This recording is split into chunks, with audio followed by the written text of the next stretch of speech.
Good morning. We are reading The Hobbit by J.R.R. Tolkien, and I have dimmed the lights today because we are reading my favorite chapter ever in any literary work. This is one of my most favorite chapters ever. It is chapter 5. It is called Riddles in the Dark, and Bilbo, if you remember correctly, he fell off Dory's back when they were running from the goblins in the last chapter, and he fell. He rolled off the shoulders.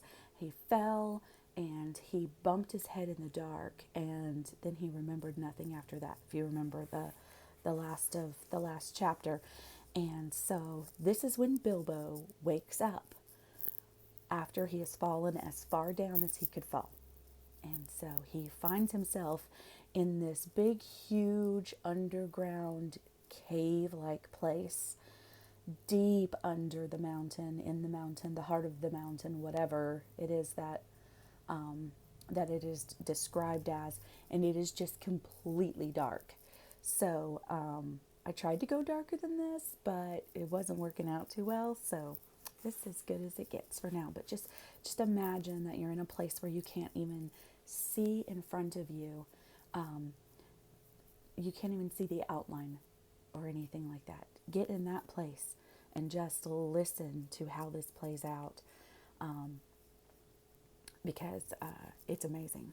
So, all right, chapter 4, Riddles in the Dark. When Bilbo opened his eyes, he wondered if he had, for it was just as dark as with them shut. No one was anywhere near him. Just imagine his fright. He could hear nothing, see nothing, and he could feel nothing except the stone of the floor. Very slowly he got up and groped about on all fours till he touched the wall of the tunnel, but neither up nor down it could he find anything. Nothing at all. No sign of goblins, no sign of dwarves. His head was swimming, and he was far from certain even of the direction that he had been going in when he had his fall. He guessed as well as he could, and crawled along for a good way, till suddenly his hand met what felt like a tiny ring of cold metal lying on the floor of the tunnel. It was a turning point in his career, but he did not know it yet. He put the ring in his pocket almost without thinking. Certainly it did not seem of any particular use at the moment. He did not go much further, but sat down on the cold floor and gave himself up to complete miserableness for a long while. He thought of himself frying bacon and eggs in his own kitchen at home, for he could feel inside that it was high time for some meal or other, but that only made him miserabler. He could not think what to do, nor could he think what had happened, or why he had been left behind, or why, if he had been left behind, the goblins had not caught him, or even why his head was so sore. The truth was, he had been lying quiet, out of sight and out of mind, in a very dark corner for a good long while. After some time he felt for his pipe. It was not broken, and that was something. Then he felt for his pouch, and there was some tobacco in it, and that was something more. And then he felt for matches, and he could not find any at all, and that shattered his hopes completely. Just as well for him, as he agreed when he came to his senses. Goodness knows what the striking of matches and the smell of tobacco would have brought on him out of dark holes in this horrible place. Still, at the moment, he felt very crushed, but in slapping all his pockets and feeling all round him for matches, his hand came on the hilt of his little sword, the little dagger that he got from the trolls, and that he had quite forgotten, nor fortunately had the goblins noticed it, as he wore it inside his breeches. Now he drew it out. It shone pale and dim before his eyes. Well, so it is an elvish blade too, he thought, and goblins are not very near, and yet not far enough. But somehow he was comforted. It was rather splendid to be wearing a blade made in Gondolin for the Goblin Wars, of which so many songs had been sung. And also he had noticed that such weapons made a great impression on goblins when they came upon them suddenly. Go back, he thought? No good at all. Go sideways? No, impossible. Go forward, it's the only thing to do. On we go then. So up he got and trotted along with his little sword held in front of him. in one hand, feeling the wall, and his heart all of a pitter and a patter. Now certainly Bilbo was in what is called a tight place, but you must remember it was not quite so tight for him as it would have been for me or for you.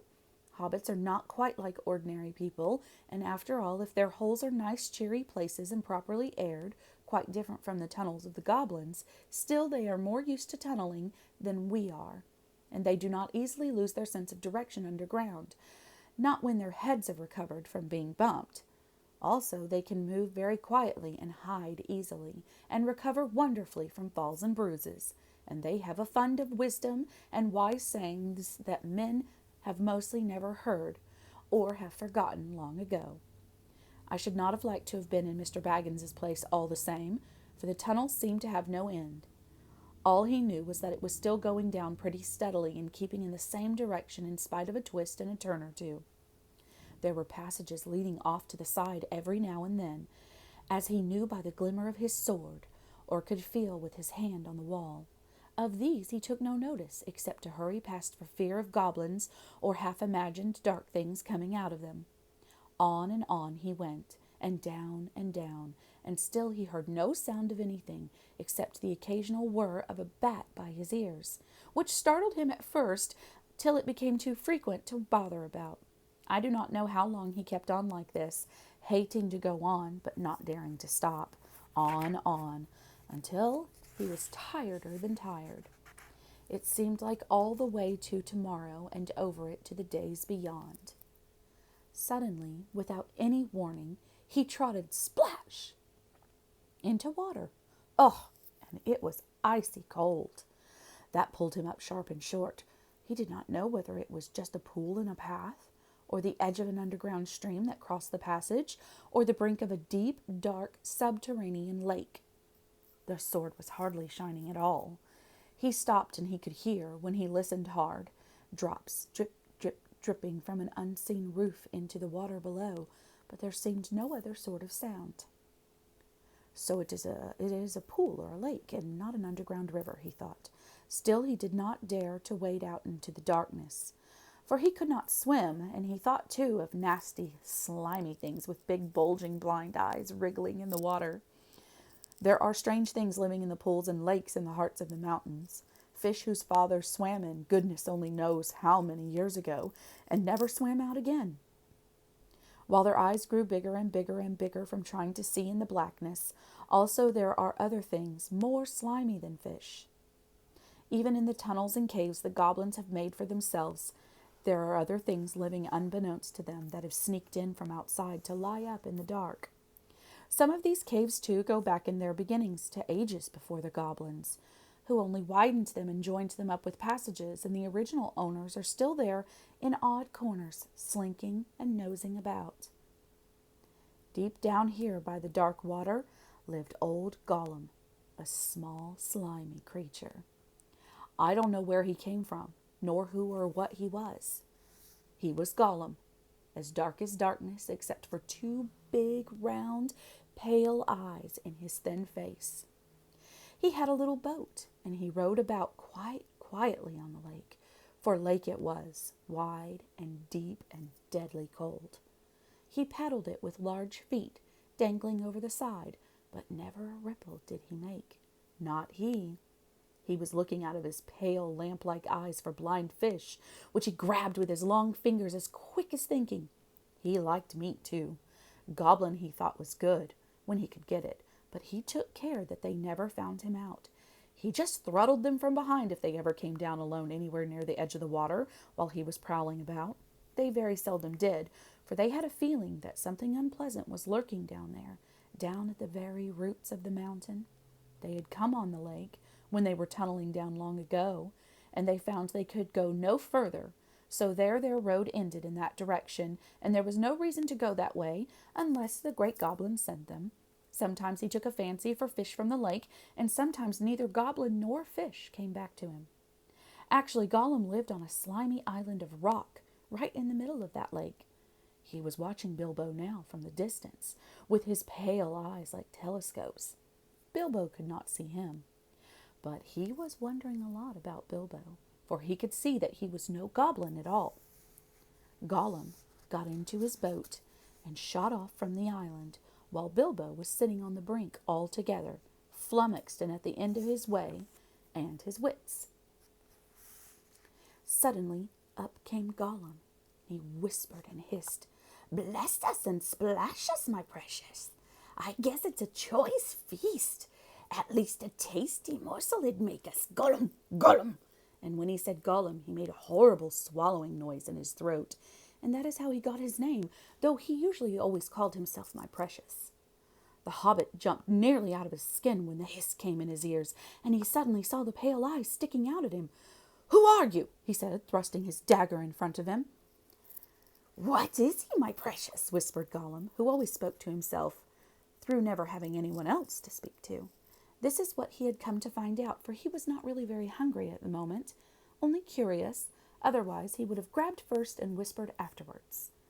I am Mr. Bilbo Baggins, and I have lost the dwarves and the wizard, and I don't know where I am, and I don't want to know, if only I can just get away." "What's he got in his hands?" said Gollum, looking at the sword, which he did not quite like. "A sword, a blade which came out of Gondolin," said Gollum, and became quite polite. "Oh, perhaps he sits here and chats with it a bitsy, my precious. It likes riddles, perhaps it does it?" He was anxious to appear friendly, at any rate for the moment, and until he found out more about the sword and the Hobbit, and whether he was quite alone, and whether he was good to eat, and whether Gollum was really hungry. Riddles were all he could think of. Asking them, and sometimes guessing them, had been the only game that Gollum had ever played with any other funny creatures sitting in their holes in the long, long ago, before he lost all his friends and was driven away alone and crept down into the dark under the mountains. "Very well," said Bilbo, who was anxious to agree until he found out more about the creature, whether he was quite alone, whether he was fierce or hungry, and whether he was a friend of the goblins. You ask first," he said, because he had not time to think of a riddle. So Gollum hissed, "What has roots as nobody sees, is taller than trees. Up, up it goes, yet never grows." "Easy," said Bilbo. "It's a mountain, I suppose." "Does it guess easy? It must have a competition with us, my precious. If Precious asks and it doesn't answer, we eats it, my precious. If it asks us and we doesn't answer, then we does what it wants, eh? We shows it the way out, yes?" "All right," said Bilbo, not daring to disagree and nearly bursting his brain to think of riddles that could save him from being eaten. 30 white horses on a red hill. First they champ, then they stamp, then they stand still." That was all he could think of to ask. The idea of eating was rather on his mind. It was rather an old one, too, and Gollum knew the answer as well as you do. Chestnuts, he hissed. Teeth, my precious, but we only have 6. And then he asked his second riddle. Voiceless it cries, wingless flutters, toothless bites, mouthless mutters. "Have a moment," cried Bilbo, who was still thinking uncomfortably about eating. Fortunately, he had once heard something rather like this before, and getting his wits back, he thought of the answer. "Of course, wind, he said. And he was so pleased that he made up one right on the spot. "This'll puzzle the nasty little underground creature," he thought. "An eye in a blue face saw an eye in a green face. That eye is like to this eye," said the first eye, "but in low place, not in high place." Hissed Gollum. He had been underground a long, long time, and he was forgetting this sort of thing. But just as Bilbo was beginning to hope that the wretch would not be able to answer, Gollum brought up memories of ages and ages and ages before, when he lived with his grandmother in a hole in a bank by the river. My precious," he said. "Sun on the daisies it means, it does, sun on the daisies." But these ordinary above-ground, everyday sort of riddles were tiring for him. Also, they reminded him of days when he had been less lonely and sneaky and nasty, and that put him out of temper. What is more, they made him hungry, so this time he tried something a bit more difficult and more unpleasant. It cannot be seen, cannot be felt, cannot be heard, cannot be smelt. It lies behind stars and under hills, and empty holes it fills. It comes first and follows after. ends life, kills laughter. Unfortunately for Gollum, Bilbo had heard this sort of thing before, and the answer was all around him anyway. "The dark," he said, without even scratching his head or putting on his thinking cap. A box without hinges, key or lid, yet golden treasure inside is hid. He asked to gain time until he could think of a really hard one. This he thought a dreadfully easy chestnut, though he had not asked it in its usual words. But it proved to be a nasty one for Gollum. He hissed to himself and still did not answer. He whispered and spluttered. After some time, Bilbo became impatient. "Well, what is it? The answer's not a kettle boiling over, as you seem to think from the noises you are making." "Give us a chance. Let it give us a chance, my precious." "Well," said Bilbo, after giving him a long chance, "what about your guess?" But suddenly Gollum remembered thieving from nests long ago, and sitting under the riverbank, teaching his grandmother to suck. "X's," he hissed. "X's it is." And then he asked, "Alive without breath, as cold as death, never thirsty, ever drinking, all in mail, never clinking." He also, in his turn, thought that this was a dreadfully easy one, because he was always thinking of the answer, but he could not remember anything better at the moment, as he was so flustered by the egg question. All the same, it was a poser for poor Bilbo, who never had anything to do with the water if he could help it. I imagine you know the answer, of course, or can guess it as easy as winking, since you're sitting comfortably at home and have not the danger of being eaten to disturb your thinking. Bilbo sat and cleared his throat once or twice, but no answer came. After a while, Gollum began to hiss with pleasure to himself. "Is it nice, my precious? Is it juicy? Is it scrumptiously crunchable?" He began to peer at Bilbo out of the darkness. "Have a moment," said the hobbit, shivering. "I gave you a good long chance just now." "It must make haste, haste," said Gollum, beginning to climb out of his boat onto the shore to get at Bilbo. But when he put his long webby foot in the water, a fish jumped out in a fright and fell on Bilbo's toes. "Oh!" he said. "It is cold and clammy." And so he guessed, "Fish, fish, oh, it's a fish." Gollum was dreadfully disappointed. But Bilbo asked another riddle as quick as ever he could, so that Gollum had to get back into his boat and think. "No legs lay on one leg. 2 legs sat near on 3 legs. 4 legs got some." It was not really the right time for this riddle, but Bilbo was in a hurry. Gollum might have had some trouble guessing it if he had asked it at another time. As it was, talking of fish, no legs was not so very difficult, and after that the rest was easy. "Fish on a little table, man at the table on a stool, and the cat has the bones." That, of course, is the answer, and Gollum gave it. Then he thought the time had come to ask something hard and horrible, and this is what he said. "This thing all things devours, birds, beasts, trees, flowers, gnaws iron, bites steel, grinds hard stones to meal, slays kings, ruins town, and beats high mountain down." Poor Bilbo sat in the dark, thinking of all the horrible names, of all the giants and ogres he had ever heard told of in tales.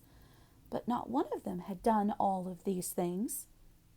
He had a feeling that the answer was quite different, and that he ought to know it, but he could not think of it. He began to get frightened, and that is bad for thinking. Gollum began to get out of his boat.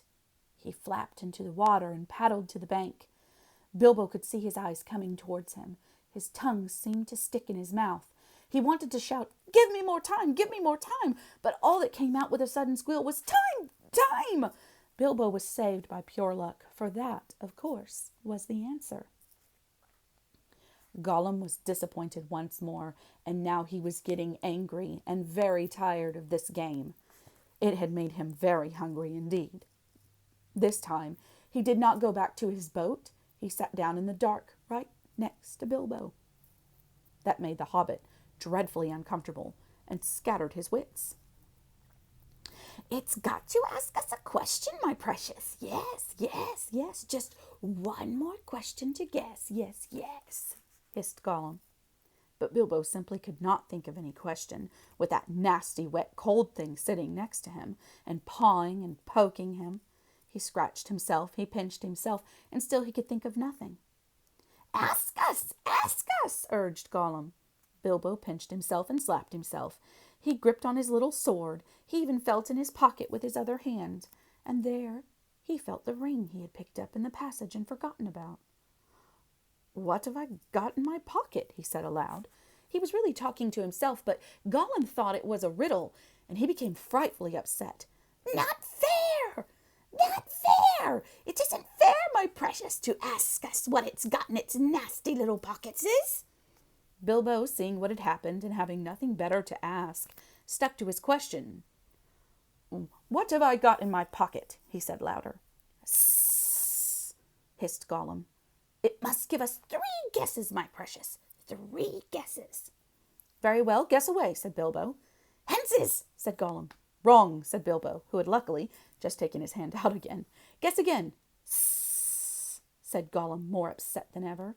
He thought of all the things he kept in his own pockets. Fish bones, goblins' teeth, wet shells, a bit of bat wing, sharp stone to sharpen his fangs on, and other nasty things. He tried to think what other people keep in their pockets. "Knife," he said at last. "Wrong," said Bilbo, who had lost his some time ago. "Last guess." Now Gollum was in a much worse state than when Bilbo had asked him the egg question. He hissed and spluttered and rocked himself backwards and forwards. He slapped his feet on the floor and wriggled and squirmed, but still he did not dare to waste his last guess. "Come on," said Bilbo. "I am waiting." He tried to sound bold and cheerful, but he did not feel at all sure how the game was going to end, whether Gollum guessed right or not. "Time's up," he said. "Stringer nothing!" shrieked Gollum, which was not quite fair, working in 2 guesses at once. "Both wrong," cried Bilbo, very much relieved, and he jumped at once to his feet, put his back to the nearest wall, and held out his sword. He knew, of course, that the riddle game was sacred and of immense antiquity, and even wicked creatures were afraid to cheat when they played at it, but he felt he could not trust this slimy thing to keep any promise at a pinch. Any excuse would do for him to slide out of it. And after all, that last question had not been a genuine riddle according to the ancient laws. But at any rate, Gollum did not at once attack him. He could see the sword in Bilbo's hand. He sat still, shivering and whispering. At last, Bilbo could wait no longer. "Well," he said, "what about your promise? I want to go. You must show me the way." "Did we say so, precious? Show the nasty little baggins the way out? Yes, yes, but what has it got in its pockets, Not string, precious, but not nothing. Oh, no, Gollum!" "Never you mind," said Bilbo. "A promise is a promise." "Cross it is, impatient precious," hissed Gollum. "But it must wait. Yes, it must. We can't go up the tunnel so hasty. We must go and get some things first. Yes, things to help us." "Well, hurry up," said Bilbo, relieved to think of Gollum going away. He thought he was just making an excuse and did not mean to come back. What was Gollum talking about? What useful thing could he keep out on the dark lake? But Bilbo was wrong, for Gollum did mean to come back. He was angry now and hungry, and he was a miserable, wicked creature, and already he had a plan. Not far away was his island, of which Bilbo knew nothing of, and there, in his hiding place, he kept a few wretched oddments, and one very beautiful thing. Very beautiful, very wonderful. For Gollum had a ring, a golden ring, a precious ring. "My birthday present," he whispered to himself, as he had often done in the endless dark days. "That's what we wants now. Yes, we wants it." He wanted it because it was a ring of power, and if you slipped that ring on your finger, you were invisible. Only in the full sunlight could you be seen, and then only by your shadow, and that would be shaky and faint. "My birthday present. It came to me on my birthday, my precious." So he had always said to himself. But who knows how Gollum came by that present, ages ago in the old days when such rings were still at large in the world? Perhaps even the master who ruled them could not have said. Gollum used to wear it at first, till it tired him, and then he kept it in a pouch next to its skin. till it galled him, and now usually he hid it in a hole in the rock on his island, and was always going back to look at it, and still sometimes he put it on, when he could not bear to be parted from it any longer, or when he was very, very hungry and tired of fish. Then he would creep along dark passages looking for stray goblins. He might even venture into places where the torches were lit, and made his eyes blink and smart, for he would be safe. Oh yes, quite safe. No one would see him, no one would notice him, till he had his fingers on their throat. Only a few hours ago he had worn it, and caught a small goblin imp. My, how it squeaked! He still had a bone or two left to gnaw, but he wanted something softer. Quite safe, yes, he whispered to himself. It won't see us, will it, my precious? No, it won't see us, and its nasty little sword will be useless. Yes, quite. That is what was in his wicked little mind, as he slipped suddenly from Bilbo's side and flapped back to his boat, and went off into the dark. Bilbo thought that he had heard the last of him. Still he waited a while, for he had no idea how to find his way out alone. Suddenly he heard a screech. It sent a shiver down his back. Gollum was cursing and wailing away in the gloom, not very far off by the sound of it. He was on his island, scrabbling here and there, searching and seeking in vain. Where is it? Where is it? Bilbo heard him crying.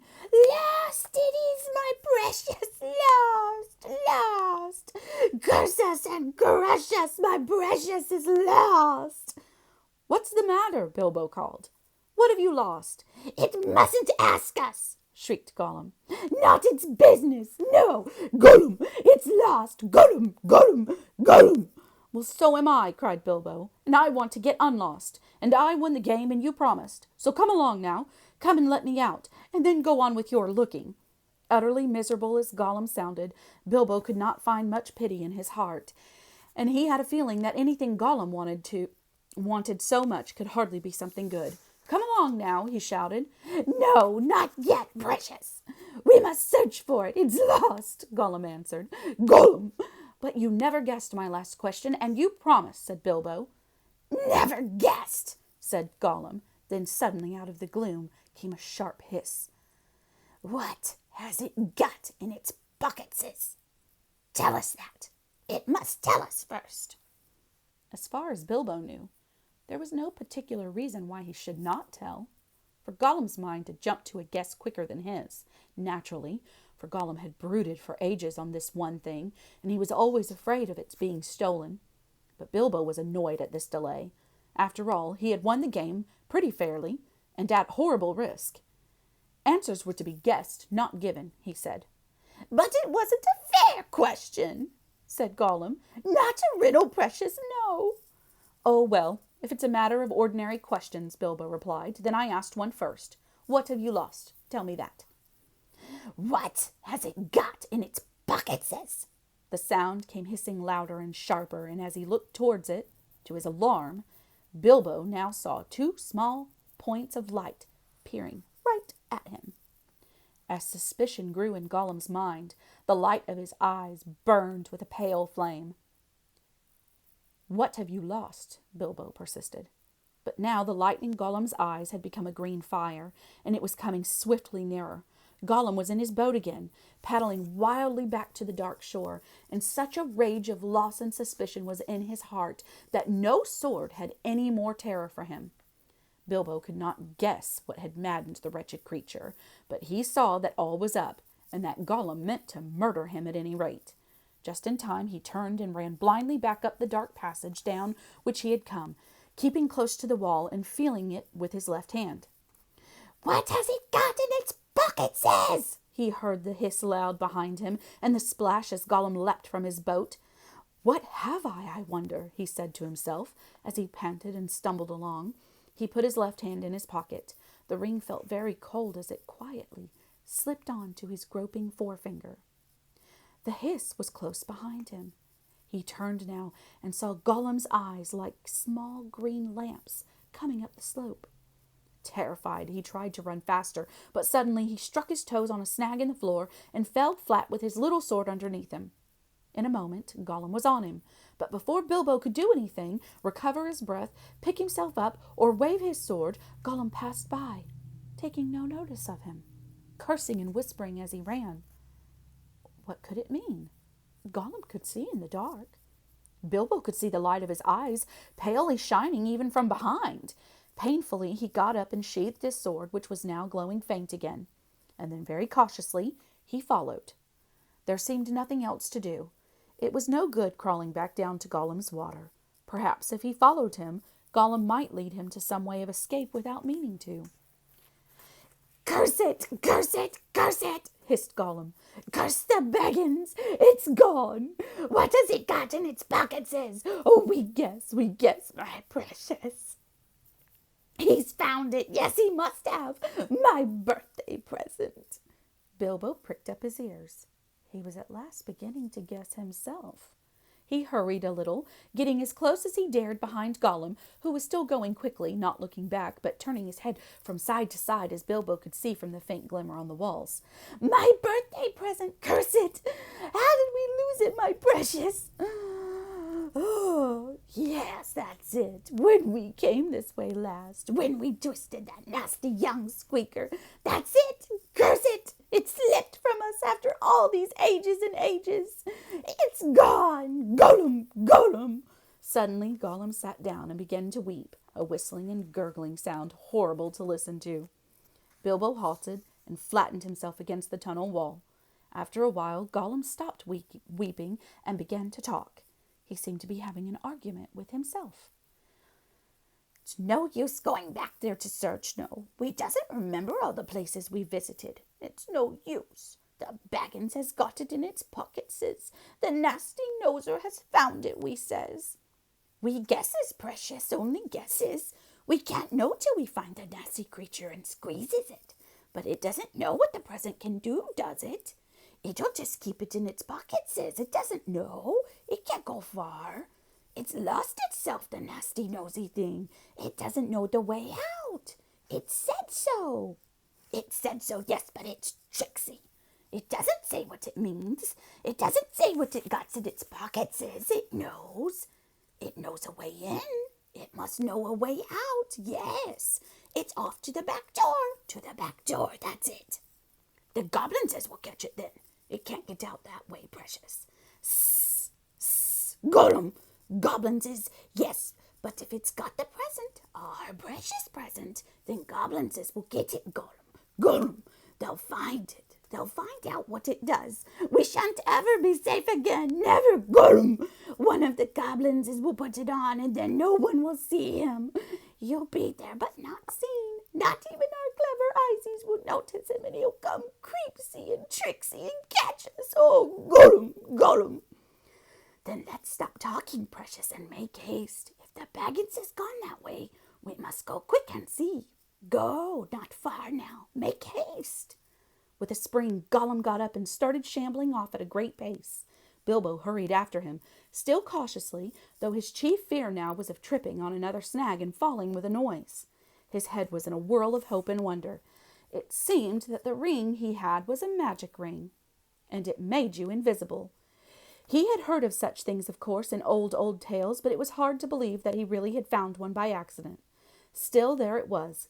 Gollum with his bright eyes had passed him by, only a yard to one side. On they went, Gollum flip-flapping ahead, hissing and cursing, Bilbo behind, going as softly as a hobbit can. Soon they came to places where, as Bilbo had noticed on the way down, side passages opened, this way and that. Gollum began at once to count them. 1 left, yes. 1 right, yes. 2 right, yes, yes. 2 left, yes, yes. And so on and so on. As the count grew, he slowed down and began to get shaky and weepy, for he was leaving the water further and further behind, and he was getting afraid. Goblins might be about, and he had lost his ring. At last he stopped by a low opening on their left as they went up. 7 right, yes. 6 left, yes, he whispered. This is it. This is the way to the back door. Yes, here's the passage. He peered in and shrank back. But we dursn't go in, precious. No, we dursn't. Goblins is down there. Lots of goblins is. We smells them. Sss. What shall we do? Curse them and crush them. We must wait here, precious. Wait a bit and see. So they came to a dead stop. Gollum had brought Bilbo to the way out after all, but Bilbo could not get in. There was Gollum sitting humped up right in the opening, and his eyes gleamed cold in his head as he swayed it from side to side between his knees. Bilbo crept away from the wall more quietly than a mouse, but Gollum stiffened at once and sniffed, and his eyes went green. He hissed softly but menacingly. He could not see the Hobbit, but now he was on the alert, and he had other senses that the darkness had sharpened, his hearing and smell. He seemed to be crouched right down with his flat hands splayed on the floor and his head thrust out, nose almost to the stone. Though he was only a black shadow in the gleam of his own eyes, Bilbo could see or feel that he was tense as a bowstring, gathered for a spring. Bilbo almost stopped breathing and went stiff himself. He was desperate. He must get away out of this horrible darkness while he had any strength left. He must fight. He must stab this foul thing, put its eyes out, kill it. It meant to kill him. No, not a fair fight. He was invisible now. Gollum had no sword. Gollum had not actually threatened to kill him, or tried to yet, and he was miserable, alone, and lost. A sudden understanding, a pity mixed with horror, welled up in Bilbo's heart. A glimpse of endless, unmarked days without light or hope of betterment, hard stone, cold fish, sneaking and whispering, all these thoughts passed in a flash of a second. He trembled, and then quite suddenly, in another flash, as if lifted by a new strength and resolve, he leapt. No great leap for a man, but a leap in the dark. Straight over Gollum's head he jumped, 7 feet forward and 3 in the air. Indeed, had he known it, he only just missed cracking his skull on the low arch of the passage.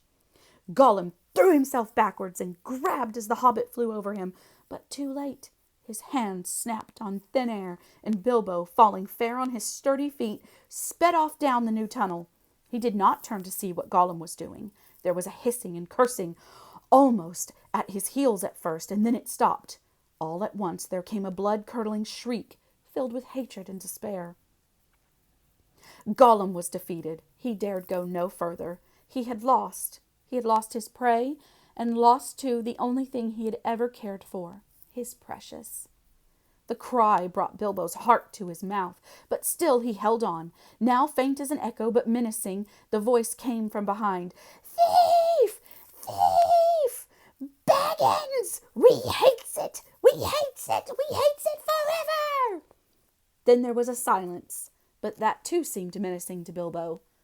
If goblins are so near that he smelt them, then they'll have heard his shrieking and cursing. Careful now, or this way will lead you to worse things, he thought. The passage was low and roughly made. It was not too difficult for the Hobbit, except when, in spite of all care, he stubbed his poor toes again several times on nasty, jagged stones in the floor. A bit low for goblins, at least for the big ones, thought Bilbo, not knowing that even the big ones, the orcs of the mountains, go along at great speed, stooping low with their hands almost to the ground.